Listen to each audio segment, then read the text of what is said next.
if you are reading labs is how do you identify stress on labs? Because I think if you can identify stress on labs and you can address that as the primary issue, you will fix 90% of everything else.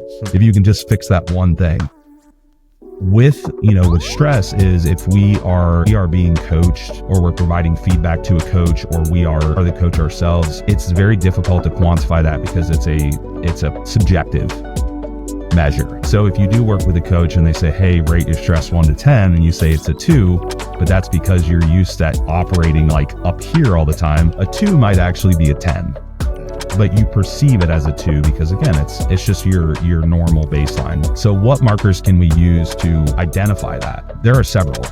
So probably the easiest markers to use would probably be, so cortisol would be 1, but again, it's kind of inaccurate because it's just one snapshot in time. Glucose would be an easy marker to use if you've ever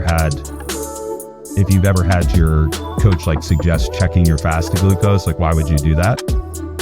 Well, that's because when we're having a stress response, we're seeing a release in glucose, we're seeing a release in triglycerides, we're seeing a release in fatty acids. Those are energy substrates. So 500 years ago, if you got chased by a bear through the woods, you would need that stuff in your blood. You need adrenaline and you need glucose because you got to run. But now